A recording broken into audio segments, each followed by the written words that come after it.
Selamat siang saudara, Anda menyaksikan Breaking News bersama saya Muhammad Syareza. Kita akan melihat bagaimana situasi pencarian korban dari robohnya musola di Pondok Pesantren di Sidoarjo, Jawa Timur. Dan kita akan melihat saudara, tapi sebelum itu saya akan menampilkan kembali statement dari Wakil Gubernur Jawa Timur Emil Dardak yang mendatangi posko evakuasi ambruknya bangunan pesantren Al-Hozini di Sidoarjo, Jawa Timur untuk menenangkan keluarga korban yang masih menantikan perkembangan proses evakuasi korban. Kedatangan Emil ini disambut tangisan keluarga korban seraya berharap anggota keluarganya bisa segera diselamatkan tim penyelamat. Saat hadir, Emil pun langsung berdialog dengan keluarga korban untuk menenangkan mereka. Saat menjawab pertanyaan keluarga korban, Emil pun juga menjelaskan bahwa harapan untuk menyelamatkan para santri yang terjebak reruntuhan masih tinggi. Ia pun bahkan menyebut masih banyak tanda-tanda kehidupan dari para korban yang terjebak di reruntuhan bangunan. Sedangkan untuk tim penyelamat, Emil bilang hingga kini terus bekerja simultan tanpa henti dengan tentu saja menerapkan prinsip kehati-hatian agar bangunan ambruk yang masih rapuh tidak memunculkan korban kembali.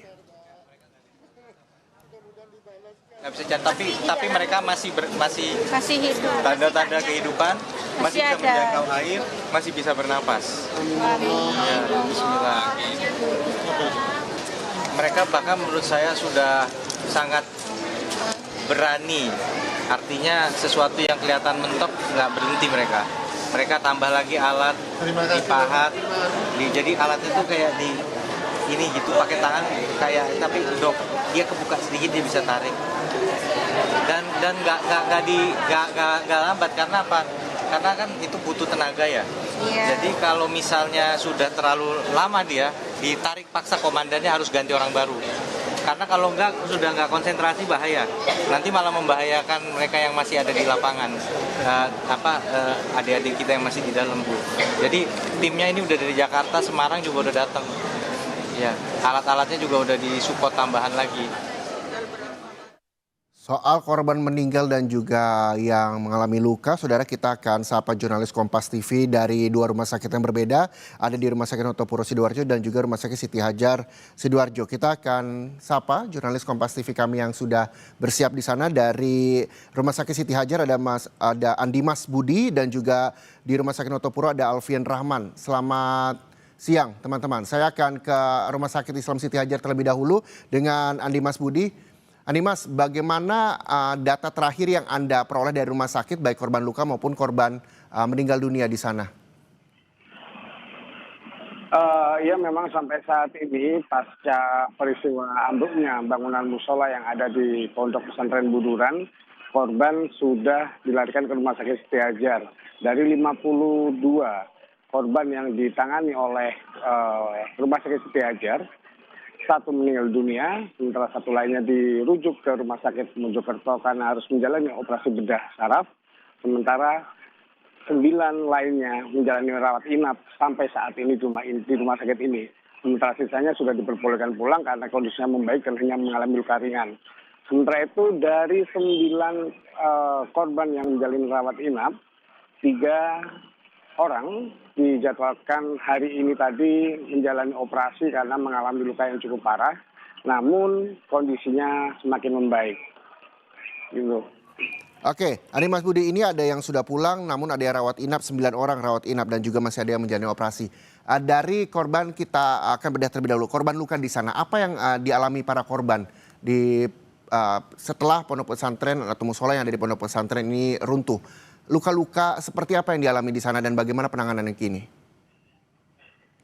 Sebagian besar korban memang mengalami luka seperti bekas tertimpa benda yang cukup berat. Selain itu juga mengalami sesak nafas karena saat peristiwa itu terjadi, debu-debu yang ada di sekitar lokasi terhirup oleh para korban, sehingga penanganan medis dilakukan cukup cepat oleh rumah sakit sehingga akhirnya para korban bisa kembali kondisinya membaik.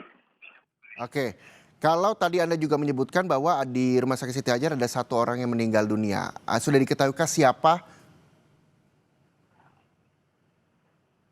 Halo. Iya, Andi Mas Budi, bisa kembali mendengar suara saya dengan baik?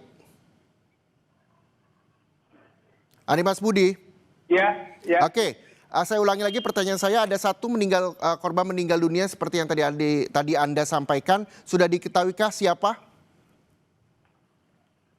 Memang satu korban saat dirawat di Rumah Sakit Siti Hajar ini dinyatakan meninggal dunia dan kemarin sudah dikembalikan ataupun dibawa ke rumah duka untuk disemayamkan.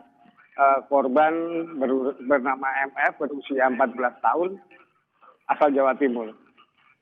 Oke, 14 tahun korban sudah dibawa ke rumah duka. Dan ini juga ada 9 orang yang saat ini juga menjalani rawat inap. Apa yang diderita dan apakah ini seluruhnya adalah santri atau ada pengurus ponpes? Untuk 9 orang yang menjalani rawat inap memang keseluruhan dipastikan adalah santri dari pondok pesantren tersebut. Sebagian besar kondisinya sudah mulai membaik dan namun 3 di antara ini harus menjalani operasi karena harus mengalami patah tulang. Sementara itu memang Rumah Sakit Siti Hajar sejak kemarin malam hingga siang tadi terus didatangi oleh keluarga dari korban yang mencari keberadaan keluarganya. Mereka datang ke sini untuk mengetahui keberadaan keluarganya. Namun pihak Rumah Sakit Siti Hajar memastikan dari 9 korban yang ada di rumah sakit ini saat ini sudah ditemani oleh keluarganya masing-masing. Sehingga ketika para keluarga atau warga ini datang ke Rumah Sakit Siti Hajar untuk mencari keberadaan korban ataupun keluarganya yang lain, bisa dicari di rumah sakit yang lainnya di RSUD maupun di Rumah Sakit Delta. Oke, terakhir ini Andi Mas Budi sebelum saya akan berlanjut ke Alfian Rahman. Andi Mas Budi, apakah di Rumah Sakit Siti Hajar ini juga dipasang sebuah plang atau tanda untuk bagi keluarga ini mengetahui siapa saja korban akibat runtuhnya musola ponpes tersebut? Iya, sejak malam tadi memang Rumah Sakit Siti Hajar telah mendirikan krisis center, di mana krisis center ini dibuat untuk memudahkan para warga untuk mencari keberadaan dari para keluarga yang menjadi korban reruntuhan sebuah musola yang ambruk di Pondok Pesantren Buduran. Krisis center ini dilengkapi dengan data-data atau serta nama alamat lengkap dari para korban yang dirawat di sini. Selain itu juga pihak Rumah Sakit Siti Hajar sampai detik ini terus menyiapkan sejumlah petugas dan juga dokter jaga untuk kesiapan apabila nantinya korban yang masih dalam pencarian ini ditemukan dan dibawa ataupun dievakuasi ke Rumah Sakit Siti Hajar. Baik, terima kasih Andi Mas Budi, jurnalis Kompas TV melaporkan langsung dari Rumah Sakit Siti Hajar yang menyampaikan bahwa ada 52 orang korban di sana, 1 orang meninggal dunia dan sudah dibawa ke rumah duka, 9 orang rawat inap, 3 diantaranya menjalani operasi patah tulang. Terima kasih dan selanjutnya saudara kita juga akan mengetahui bagaimana kondisi korban yang saat ini berada di Rumah Sakit Notopuro, Sidoarjo, Jawa Timur. Sudah bersiap jurnalis Kompas TV, Alfian Rahman. Alfian, tadi di Rumah Sakit Siti Hajar ada 52 korban. Lalu bagaimana di Rumah Sakit Notopuro hingga siang ini? Ada berapa banyak korban, baik itu korban luka dan juga meninggal dunia di sana? Ya Reza, hampir sama dengan Rumah Sakit Siti Hajar. Di Rumah Sakit Umum Daerah Notopuro, Sidoarjo, Jawa Timur sendiri ada 40 pasien atau korban begitu yang ditangani sejak semalam hingga saat ini. Namun kami akan merinci dari 40 pasien tersebut, ada 2 orang meninggal dunia atas nama Muhammad Masudul Haq, usia 14 tahun, dari Dukuh Pasir Surabaya, meninggal sekitar pukul 7:30 waktu Indonesia bagian Barat tadi. Kemudian korban meninggal dunia yang kedua yaitu Muhammad Soleh, usia 22 tahun, berasal dari Tanjung Pandan, Bangka Belitung, meninggal dunia sekitar pukul 9:30 waktu Indonesia bagian Barat tadi. Kami mengkonfirmasi kepada Direktur Rumah Sakit RS Notopuro Sidoarjo, begitu ada Dr. Ato Irawan yang membenarkan hal tersebut dan juga mengklaim bahwa kedua jenazah ini sudah bertemu dengan keluarganya, begitu satunya sudah diambil oleh pihak keluarga untuk dikebumikan di daerah asal, sementara yang satunya lagi yang berasal dari Bangka Belitung begitu masih dalam proses pemulasaran di ruangan jenazah yang ada di RS UD Sidoarjo ini, dan kemudian akan menunggu jadwal untuk penerbangan memberangkatkan jenazah ke Bangka Belitung.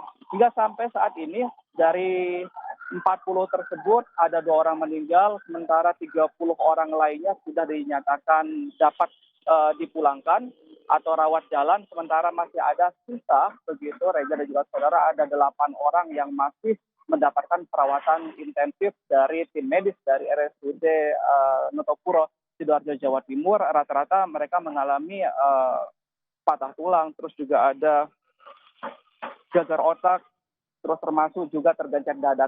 Karena kami juga memantau tadi beberapa pasien, beberapa korban yang datang dievakuasi dari TKP menuju RSUD ini memang kondisinya sangat parah begitu.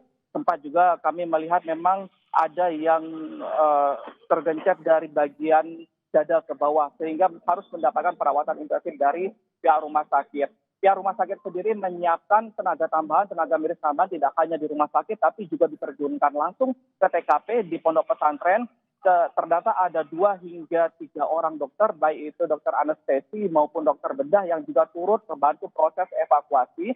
Dan dari Dirut sendiri menyebutkan bahwa tim dokter ini juga ikut berpartisipasi mengevakuasi korban dari dalam reruntuhan gedung musola di Ponpes tersebut. Reza. Ya, Alfian, tadi di Rumah Sakit Islam Siti Hajar juga disediakan krisis center untuk keperluan keluarga yang ingin mengetahui siapa-siapa saja korban di sana. Lalu bagaimana pemberlakuan di RSUD Notopuro? Ya betul, sama dengan di RS Siti Hajar, di RS Notopuro juga disediakan krisis center termasuk juga papan informasi yang memang ini dapat diakses oleh semua keluarga maupun masyarakat ataupun kami awak media yang datang ke rumah sakit ini untuk mengetahui lebih lanjut detail dari data pasien atau data korban yang dievakuasi ke RSUD Notopuro. Di sini juga di belakang saya masih banyak keluarga yang masih menantikan begitu terkait keluarganya yang akan dievakuasi di sini. Karena dari 8 pasien atau keluarga atau korban yang dirawat di sini memang sudah ditemani begitu, didampingi dengan keluarga masing-masing sehingga beberapa keluarga lainnya juga masih berharap cemas begitu Reza terkait evakuasi apakah ada keluarganya yang akan dibawa ke sini atau mungkin ke RS lainnya. Reza. Baik, terima kasih jurnalis Kompas TV Alfian Rahman melaporkan langsung dari RSUD Notopuro. Sebelumnya dan Dimas Budi, jurnalis Kompas TV yang melaporkan langsung dari Rumah Sakit Islam Siti Hajar. Selamat kembali bertugas teman-teman.